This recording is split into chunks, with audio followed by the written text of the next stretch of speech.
요즘 우리 사회의 굉장한 딜레마는 세터민, 탈북자라는 존재인 것 같습니다.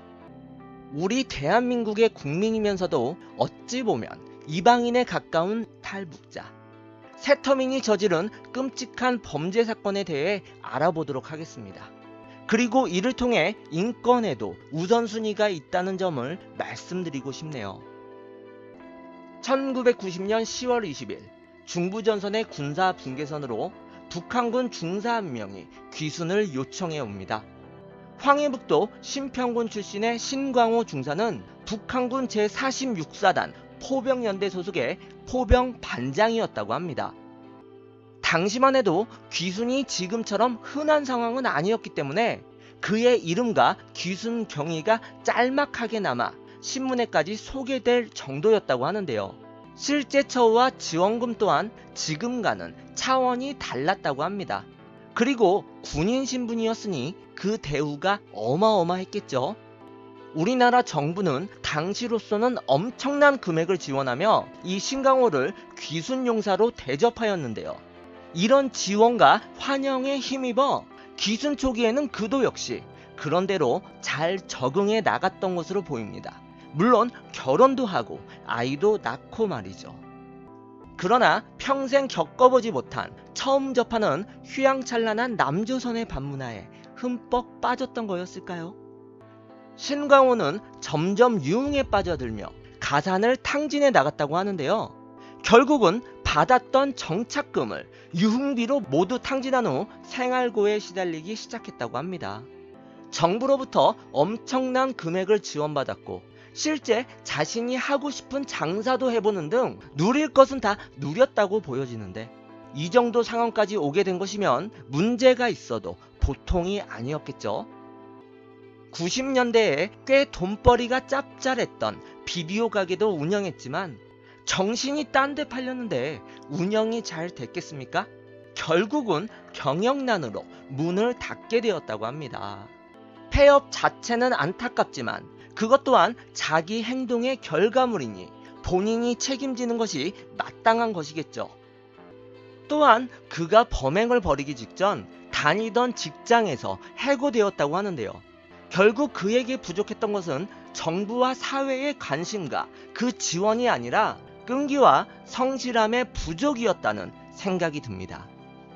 그러다가 결국 다시는 돌아올 수 없는 강을 건너게 되는데요. 생활고에 시달리다 절망에 빠진 그는 돈을 구하기 위해 공기총을 들고 강도짓에 나서게 되었다고 합니다. 자신의 승용차로 전국을 떠돌며 범행 대상을 물색하던 신강호는 1995년 9월 13일 충북 충주댐 부근에서 데이트를 하던 어느 젊은 남녀를 발견하게 됩니다. 그는 그 커플에게 다짜고짜 돈을 요구하다가 거부하는 그들에게 들고 있던 총을 발포하게 됩니다.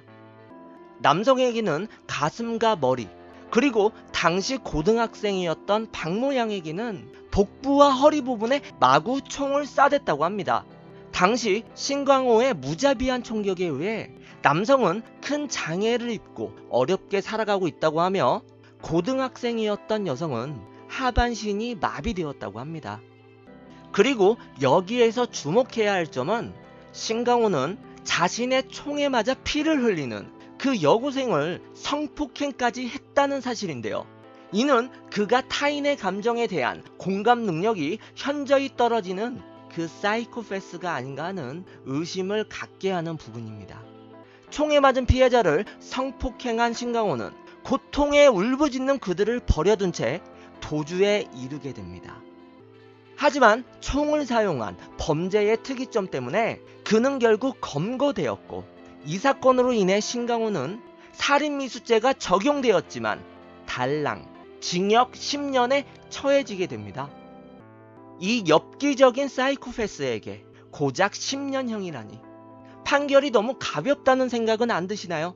실제 무고한 사람을 죽인 것과 다름없는 인간에게 말이죠. 당시 많은 사람들은 신 씨의 범행 동기를 금전적인 문제에서 찾았다고 하는데요. 이건 핑계라는 생각이 안 드십니까? 저는 그의 범행 동기가 꼭 돈 때문은 아니었을 거라 생각이 듭니다. 신강호는 나만의 아무 연고도 없던 자신에게 보증 서줄 사람이 없어가지고 생활고의 급박함에 쫓겨 이 지경에까지 왔다고 이렇게 진술하였지만 사실은 돈 때문이라고 보기에는 뭔가 앞뒤가 맞지 않습니다. 먼저 상식적으로 데이트를 하던 어린 남녀가 큰 돈을 가지고 있었을 리가 만무하잖아요. 이렇게 젊은 남녀를 범행 대상으로 노린 점도 수상하고요. 그가 진술했던 범행의 원인은 아파트 구입 중도금이 필요했기 때문이었다고 하는데요. 아니, 다른 방법을 찾아볼 여지가 없었던 것도 아닌데 굳이 강도짓으로 돈을 마련할 이유가 있었느냐, 이런 생각이 듭니다. 만약 돈이 정말 없었다면 어떻게 아파트를 샀으며 또 왜 그렇게 무리를 해서 아파트를 사야만 했는지 그 의문점은 안 드시나요?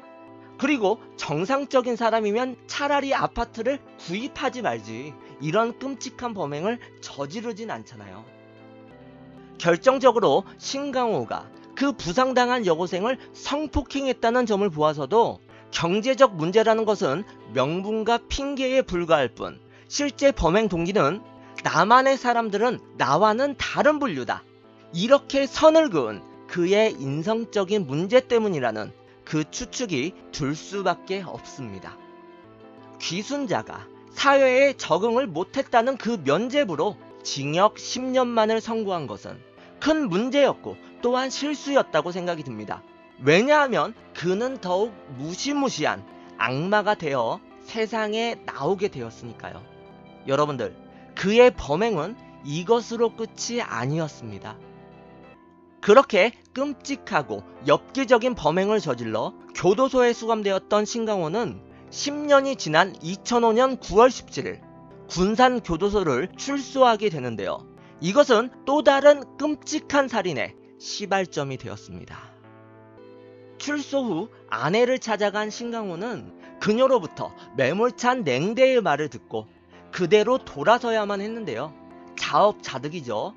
앞길이 깜깜한 그 절망 속에 빠진 그는 탈북자 모임에서 알게 된 친구가 살고 있는 익산으로 발걸음을 향했다고 합니다. 그 탈북자 친구와 함께 일용직 근로자로 종사하며 익산과 부산 등지를 떠돌았지만 생활은 나아지지 않았다고 합니다. 그 후 신씨는 목돈을 만질 수 있다는 말을 듣고 동해에서 출항하는 오징어 배를 타기 위해 강원도로 또다시 발길을 돌리게 되었습니다. 2006년 7월 20일 9시 30분경 강원도 동해시에 도착한 신씨는 선주가 잡아준 숙소에 짐을 풀고 같은 숙소를 쓰게 된 그날 처음 본 동료와 함께 이런저런 이야기를 나누다가 의기투합하여 술을 마시러 나가게 됩니다. 오후 11시경 어느 식당에 도착한 이들은 술과 닭갈비를 주문하여 먹고 마시며 그 못다한 이야기를 나누기 시작하는데요. 밤이 늦은 시간이라 식당의 손님은 자신들만 남게 되자 둘 중 누가 먼저 청했는지는 모르겠지만 술이 들어간 그 호기에 당시 52세의 여성 식당 주인에게 함께 술을 마시자는 권유를 했다고 합니다. 정말 그놈의 술이 웬수죠. 이 세 사람은 그곳에서 계속해서 술을 마시며 이야기를 나누었다고 하는데요. 중간에 신씨의 동료가 나는 취했으니 잠을 자겠다며 먼저 일어나 숙소로 이동하게 되었습니다. 둘만 남은 식당 주인과 신강호는 그 후로도 부어라 마셔라 술을 마시며 대화를 이어나갔다고 하는데요. 비상식적인 것은 처음 만난 두 사람이 너무나 오랜 시간을 그 술자리를 이어가며 대화를 했다는 점이죠.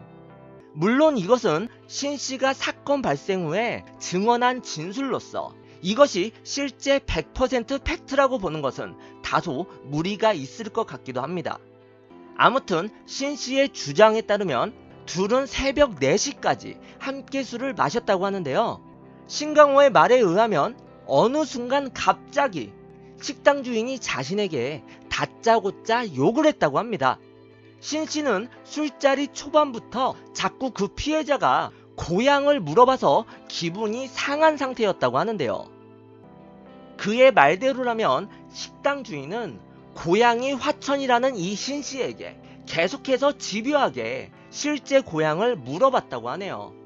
결국 탈북자 신분인 걸 알게 되자 그 식당 주인은 어떻게 부모까지 버리며 여기에 왔느냐, 어찌 보면 심한 말을 던지게 되었고, 이에 신씨는 이성의 끈을 놓아버리고 말았습니다. 그동안 억눌렸던 분노와 증오심을 모조리 그 피해자에게 퍼부어대기 시작했던 것이었죠. 사정도 모르면서 왜 짓거리냐며 욕설을 섞으며 소리친 그는 자리에서 일어나 테이블 위에 맥주병을 들어 식당 주인의 머리를 세차게 내리쳤다고 합니다. 하지만 한 번이 아니라 화풀이라도 하듯이 계속해서 마구 피해자의 머리를 내리쳐서 그녀가 피를 흘리며 쓰러지고 정신을 잃자 그제서야 겁이 난 신강호는 피해자가 사망한 것으로 판단하고 일단 밖에서 그 현장을 볼 수 없도록 가게 안에 불을 끄려고 전원 스위치를 찾기 시작했다고 합니다. 그런데 그 순간 죽은 줄 알았던 식당 주인이 벌떡 일어나 문을 향해 재빠르게 달려가기 시작합니다. 사실 그녀는 사망했던 것이 아니라 잠시 기절했거나 기절했던 척 연기를 했던 것으로 보이는데요. 신강호가 전원 스위치를 찾기 위해 잠시 떨어지자 그 틈에 일어나서 그 상황을 피하려고 했던 것이었죠. 그러나 불행하게도 술에 취한 이 악마 같은 신강호는 도주하는 피해자를 가만 놔두진 않았습니다. 겁에 질려 소리를 지르며 도망치는 그녀를 본 신강호는 출입문 앞까지 다다른 피해자의 뒷머리를 잡아 그대로 넘어뜨린 후 그녀의 양팔을 잡아서 주방으로 끌고 갑니다. 식당 주인이 반항을 해보았지만 단연간 일용직으로 다져진 젊은 남성을 52세의 여성 피해자가 뿌리치기에는 역부족이었던 것 같습니다. 더군다나 피해자는 수차례 머리를 가격당해 정상적인 상태도 아니었으니까요. 그렇게 피해자를 주방으로 끌고 간 신강호는 끔찍하게도 피해자를 목졸라 숨지게 한 후 더욱더 엽기적이고 악마적인 행위를 이어나가는데요. 바로 숨진 식당 주인의 시신을 잔인하게 훼손하기 시작합니다. 그는 도저히 인간으로서는 상상할 수 없는 엽기적인 방법으로 시신을 훼손합니다. 그야말로 악마의 광기라고 밖에는 표현할 말이 없을 정도로 잔인했는데요. 그가 피해자의 시신을 농락한 구체적인 방법은 이렇습니다. 피해자를 살해한 후 자신이 먹던 그 닭갈비를 자르던 아주 날이 잘 든 가위를 가져온 신강호는 가위의 한쪽 칼날 부분으로 피해자의 가슴 부위를 찌른 후 그대로 종이 썰듯이 피해자의 가슴 부위를 잘라냅니다. 그렇게 양쪽 가슴을 도려낸 신강호는 거기서 멈추지 않고 피해자의 성기 부분부터 가슴 부분까지 또다시 가위질을 하여 절개하고 그것도 모자라서 이번에는 양눈 주위까지 가위로 절개하는 정말 사람으로서는 행할 수 없는 행보를 보여주었다고 합니다. 신강호는 후에 자신의 이 범죄 행위를 피해자의 막말과 그동안 쌓였던 서러움 때문이었다고 주장했지만 이것은 그가 정상적이지 않은 정신을 가졌다는 것을 명확히 드러내는 점으로 신강호는 극단적인 세디스트 내지는 사이코패스였다는 생각이 듭니다. 아니면 그 두 가지를 모두 다 가진 인간일지도 모르고요. 신강호는 범행 직후 숙소로 돌아갔고 자신의 짐을 챙겨서 태백으로 도주를 했습니다. 태백을 선택한 이유는 그가 북한군으로 근무할 당시 작전상의 이유로 태백 지역을 잘 알고 있었기 때문이었다고 합니다. 태백으로 이동한 신강호는 그 무서운 범죄 사실을 숨기고 한동안 태연하게 일용직 일을 하며 지냈다고 하는데요. 어처구니 없게도 입을 옷이 부족하다는 이유로 범행 장소인 그 동해로 자신이 챙기지 못한 옷가지를 가지러 왔다가 검거되었다고 합니다. 법정에 서게 된 신강호는 자신의 잘못을 뉘우치거나 반성하기는커녕 너무나 파렴치하게도 피해자의 유족들에게 이렇게 말했다고 합니다. 피해자가 사망한 것은 미안하지만 당시 피해자의 태도를 생각하면 더 찢어 죽이지 못한 것이 아쉽다. 남한 사람들은 반성해야 한다. 북한에서 이런 일을 했으면 인민의 영웅으로 훈장을 받았을 거다. 정말 충격적이지 않나요? 그는 귀순을 하여 남한에서 지원도 받고 새로운 삶을 영위했지만 마음속엔 언제나 북쪽의 사상을 안고 있었던 것이었죠. 이런 터무니없는 진술에 재판부조차 그가 반성의 기미를 전혀 보이지 않는다고 타인의 생명 따위는 매우 가볍게 생각하는 인명경시의 사상이 매우 강하게 내재되어 있다고 판단한다. 이렇게 질책을 했다고 합니다. 재판부에서도 말한 것처럼 신강호는 생명을 가볍게 여기는 그 사이코패스적 기질이 상당한 것인데요. 원한이나 증오로 인한 범죄의 경우 오버킬이 나타난다고 하는데요. 차라리 수차례 칼을 휘둘러 살해했다면 오히려 이해가 갈지도 모르겠지만 상식적으론 아무리 많은 원한과 그 증오가 쌓였다고 해도 굳이 시신을 그렇게까지 훼손할 이유가 있었을까요? 시신을 숨기려고 토막을 낸 것도 아니었잖아요. 신강호가 피해자에게 행한 짓거리는 도저히 그 예를 찾아볼 수 없는 엽기적이고 기괴한 행위였다는 생각이 듭니다. 이런 쓰레기 같은 인간에게 우리의 피 같은 세금을 쏟아부었다고 생각하니 정말 어이가 없습니다. 만약 범인이 예상보다 똑똑했더라면 사건 해결이 장기화될 수도 있었고 혹은 영원한 미궁 속으로 사라졌을지도 모르는 일이죠. 이런 광기와 잔인함을 갖춘 인간이 뛰어난 두뇌까지 탑재했다면 지금까지도 자신의 화를 이기지 못하고 더 많은 피해자를 만들었을 거라 생각이 듭니다. 아무튼 이 잔혹한 살인마에게 법원은 또다시 관대한 판결을 내리는데요. 법원의 하회와 같은 아량으로 사형을 면한 신강호는 무기징역을 선고받고 아직까지도 우리가 내는 세금으로 따뜻한 밥을 먹으며 잘 살고 있다고 합니다. 무기징역형은 문자 그대로 죽을 때까지 감옥에 있을 수도 있지만 모범수나 특사로 세상 밖으로 나올 수도 있습니다. 일반적이라면 신강호는 아마 60대가 되면 세상에 나올 수 있다고 하는데요.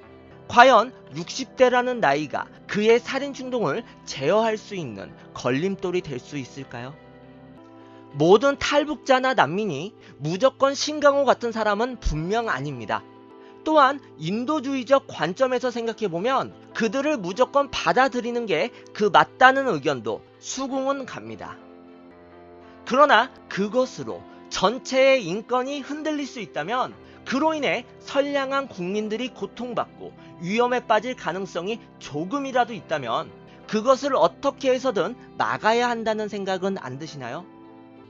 주객이 전도되지 않는 안전이 보장받는 상태에서 인권에도 우선순위가 있다는 생각이 듭니다. 우선순위의 첫째는 물론 우리나라의 선량한 국민이고요. 이것은 우리가 가질 수 있는 당연한 권리라는 생각이 듭니다.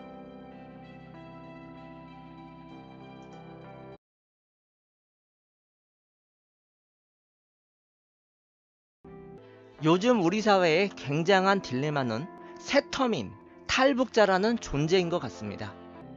우리 대한민국의 국민이면서도 어찌 보면 이방인에 가까운 탈북자, 새터민이 저지른 끔찍한 범죄 사건에 대해 알아보도록 하겠습니다.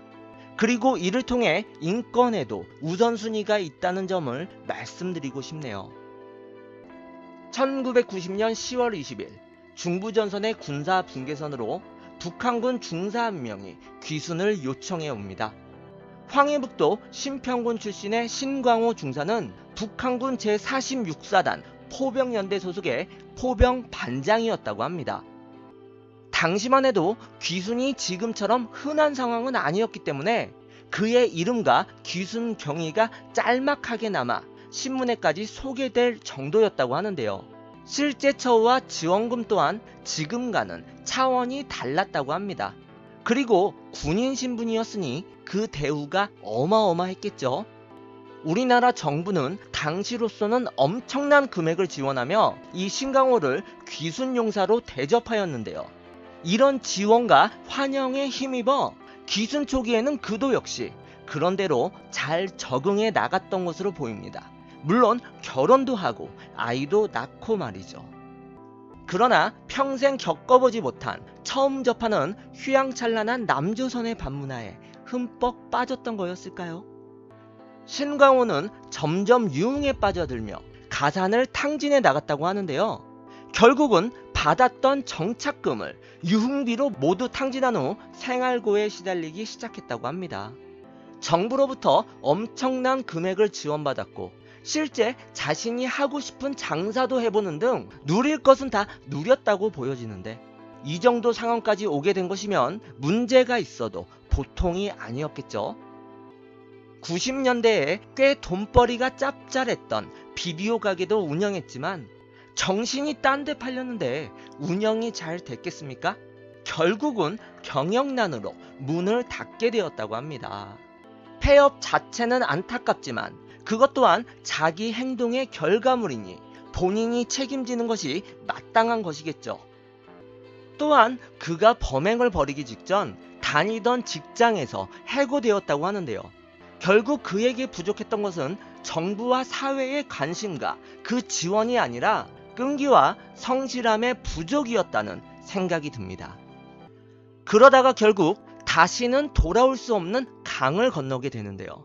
생활고에 시달리다 절망에 빠진 그는 돈을 구하기 위해 공기총을 들고 강도짓에 나서게 되었다고 합니다.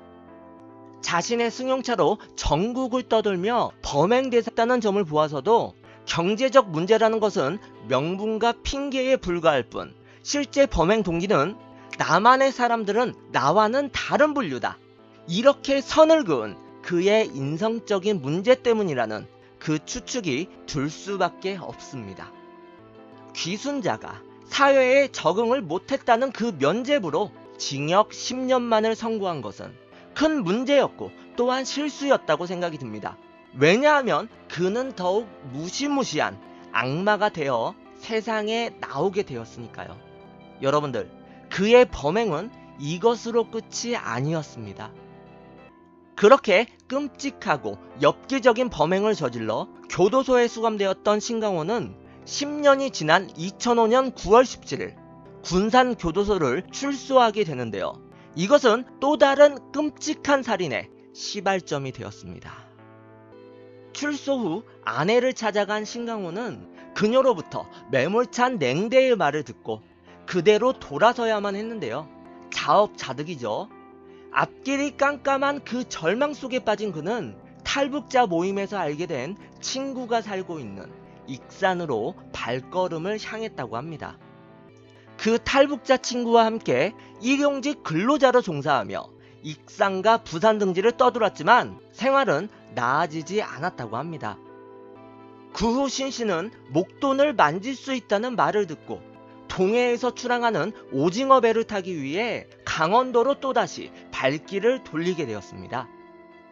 2006년 7월 20일 9시 30분경 강원도 동해시에 도착한 신씨는 선주가 잡아준 숙소에 짐을 풀고 같은 숙소를 쓰게 된 그날 처음 본 동료와 함께 이런저런 이야기를 나누다가 의기투합하여 술을 마시러 나가게 됩니다.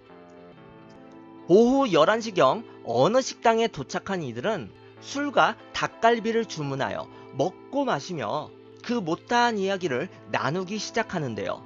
밤이 늦은 시간이라 식당의 손님은 자신들만 남게 되자 둘 중 누가 먼저 청했는지는 모르겠지만 술이 들어간 그 호기에 당시 52세의 여성 식당 주인에게 함께 술을 마시자는 권유를 했다고 합니다. 정말 그놈의 술이 웬수죠. 이 세 사람은 그곳에서 계속해서 술을 마시며 이야기를 나누었다고 하는데요. 중간에 신씨의 동료가 나는 취했으니 잠을 자겠다며 먼저 일어나 숙소로 이동하게 되었습니다. 둘만 남은 식당 주인과 신강호는 그 후로도 부어라 마셔라 술을 마시며 대화를 이어나갔다고 하는데요. 비상식적인 것은 처음 만난 두 사람이 너무나 오랜 시간을 그 술자리를 이어가며 대화를 했다는 점이죠. 물론 이것은 적인 행위를 이어나가는데요. 바로 숨진 식당 주인의 시신을 잔인하게 훼손하기 시작합니다. 그는 도저히 인간으로서는 상상할 수 없는 엽기적인 방법으로 시신을 훼손합니다. 그야말로 악마의 광기라고 밖에는 표현할 말이 없을 정도로 잔인했는데요. 그가 피해자의 시신을 농락한 구체적인 방법은 이렇습니다. 피해자를 살해한 후 자신이 먹던 그 닭갈비를 자르던 아주 날이 잘 든 가위를 가져온 신강호는 가위의 한쪽 칼날 부분으로 피해자의 가슴 부위를 찌른 후 그대로 종이 썰듯이 피해자의 가슴 부위를 잘라냅니다. 그렇게 양쪽 가슴을 도려낸 신강호는 거기서 멈추지 않고 피해자의 성기 부분부터 가슴 부분까지 또다시 가위질을 하여 절개하고, 그것도 모자라서 이번에는 양눈 주위까지 가위로 절개하는 정말 사람으로서는 행할 수 없는 행보를 보여주었다고 합니다. 신강호는 후에 자신의 이 범죄 행위를 피해자의 막말과 그동안 쌓였던 서러움 때문이었다고 주장했지만, 이것은 그가 정상적이지 않은 정신을 가졌다는 것을 명확히 드러내는 점으로 신강호는 극단적인 세디스트 내지는 사이코패스였다는 생각이 듭니다. 아니면 그 두 가지를 모두 다 가진 인간일지도 모르고요. 신강호는 범행 직후 숙소로 돌아갔고 자신의 짐을 챙겨서 태백으로 도주를 했습니다. 태백을 선택한 이유는 그가 북한군으로 근무할 당시 작전상의 이유로 태백 지역을 잘 알고 있었기 때문이었다고 합니다. 태백으로 이동한 신강호는 그 무서운 범죄 사실을 숨기고 한동안 태연하게 일용직일을 하며 지냈다고 하는데요. 어처구니 없게도 입을 옷이 부족하다는 이유로 범행 장소인 그 동해로 자신이 챙기지 못한 옷가지를 가지러 왔다가 검거되었다고 합니다. 법정에 서게 된 신강호는 자신의 잘못을 뉘우치거나 반성하기는커녕 너무나 파렴치하게도 피해자의 유족들에게 이렇게 말했다고 합니다. 피해자가 사망한 것은 미안하지만 당시 피해자의 태도를 생각하면 더 찢어 죽이지 못한 것이 아쉽다. 남한 사람들은 반성해야 한다. 북한에서 이런 일을 했으면 인민의 영웅으로 훈장을 받았을 거다.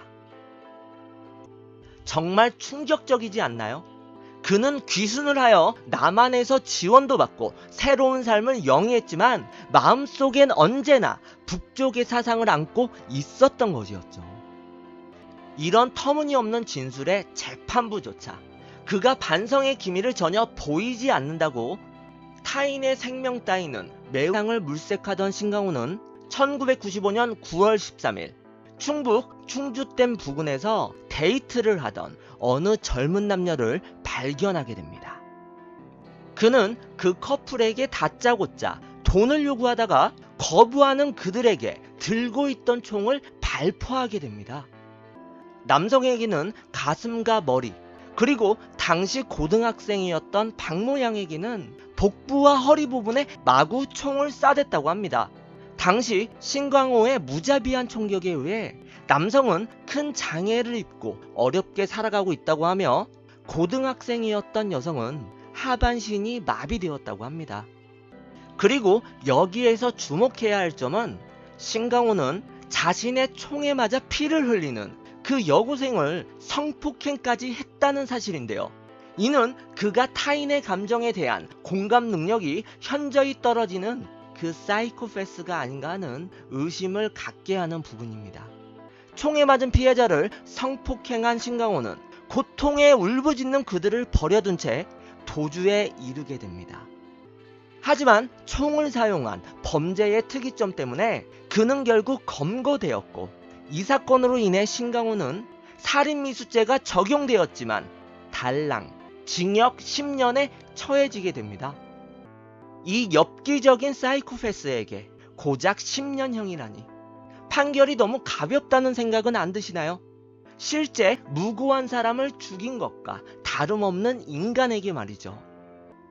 당시 많은 사람들은 신 씨의 범행 동기를 금전적인 문제에서 찾았다고 하는데요.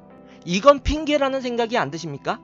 저는 그의 범행 동기가 꼭 돈 때문은 아니었을 거라 생각이 듭니다. 신강호는 나만의 아무 연고도 없던 자신에게 보증 서줄 사람이 없어가지고 생활고의 급박함에 쫓겨 이 지경에까지 왔다고 이렇게 진술하였지만 사실은 돈 때문이라고 보기에는 뭔가 앞뒤가 맞지 않습니다. 먼저 상식적으로 데이트를 하던 어린 남녀가 큰 돈을 가지고 있었을 리가 만무하잖아요.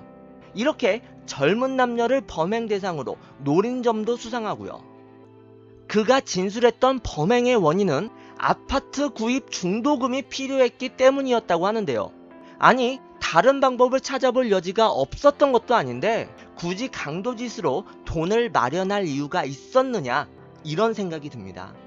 만약 돈이 정말 없었다면 어떻게 아파트를 샀으며 또 왜 그렇게 무리를 해서 아파트를 사야만 했는지 그 의문점은 안 드시나요? 그리고 정상적인 사람이면 차라리 아파트를 구입하지 말지 이런 끔찍한 범행을 저지르진 않잖아요. 결정적으로 신강호가 그 부상당한 여고생을 성폭행한 신씨가 사건 발생 후에 증언한 진술로서 이것이 실제 100% 팩트라고 보는 것은 다소 무리가 있을 것 같기도 합니다. 아무튼 신씨의 주장에 따르면 둘은 새벽 4시까지 함께 술을 마셨다고 하는데요. 신강호의 말에 의하면 어느 순간 갑자기 식당 주인이 자신에게 다짜고짜 욕을 했다고 합니다. 신씨는 술자리 초반부터 자꾸 그 피해자가 고향을 물어봐서 기분이 상한 상태였다고 하는데요. 그의 말대로라면 식당 주인은 고향이 화천이라는 이 신씨에게 계속해서 집요하게 실제 고향을 물어봤다고 하네요. 결국 탈북자 신분인 걸 알게 되자 그 식당 주인은 어떻게 부모까지 버리며 여기에 왔느냐, 어찌 보면 심한 말을 던지게 되었고 이에 신씨는 이성의 끈을 놓아버리고 말았습니다. 그동안 억눌렸던 분노와 증오심을 모조리 그 피해자에게 퍼부어대기 시작했던 것이었죠. 사정도 모르면서 왜 짓거리냐며 욕설을 섞으며 소리친 그는 자리에서 일어나 테이블 위에 맥주병을 들어 식당 주인의 머리를 세차게 내리쳤다고 합니다. 하지만 한 번이 아니라 화풀이라도 하듯이 계속해서 마구 피해자의 머리를 내리쳐서 그녀가 피를 흘리며 쓰러지고 정신을 잃자 그제서야 겁이 난 신강호는 피해자가 사망한 것으로 판단하고 일단 밖에서 그 현장을 볼 수 없도록 가게 안에 불을 끄려고 전원 스위치를 찾기 시작했다고 합니다. 그런데 그 순간 죽은 줄 알았던 식당 주인이 벌떡 일어나 문을 향해 재빠르게 달려가기 시작합니다. 사실 그녀는 사망했던 것이 아니라 잠시 기절했거나 기절했던 척 연기를 했던 것으로 보이는데요. 신강호가 전원 스위치를 찾기 위해 잠시 떨어지자 그 틈에 일어나서 그 상황을 피하려고 했던 것이었죠. 그러나 불행하게도 술에 취한 이 악마 같은 신강호는 도주하는 피해자를 가만 놔두진 않았습니다. 겁에 질려 소리를 지르며 도망치는 그녀를 본 신강호는 출입문 앞까지 다다른 피해자의 뒷머리를 잡아 그대로 넘어뜨린 후 그녀의 양팔을 잡아서 주방으로 끌고 갑니다. 식당 주인이 반항을 해보았지만 단연간 일용직으로 다져진 젊은 남성을 52세의 여성 피해자가 뿌리치기에는 역부족이었던 것 같습니다. 더군다나 피해자는 수차례 머리를 가격당해 정상적인 상태도 아니었으니까요. 그렇게 피해자를 주방으로 끌고 간 신강호는 끔찍하게도 피해자를 목졸라 숨지게 한 후 더욱더 엽기적이고 악마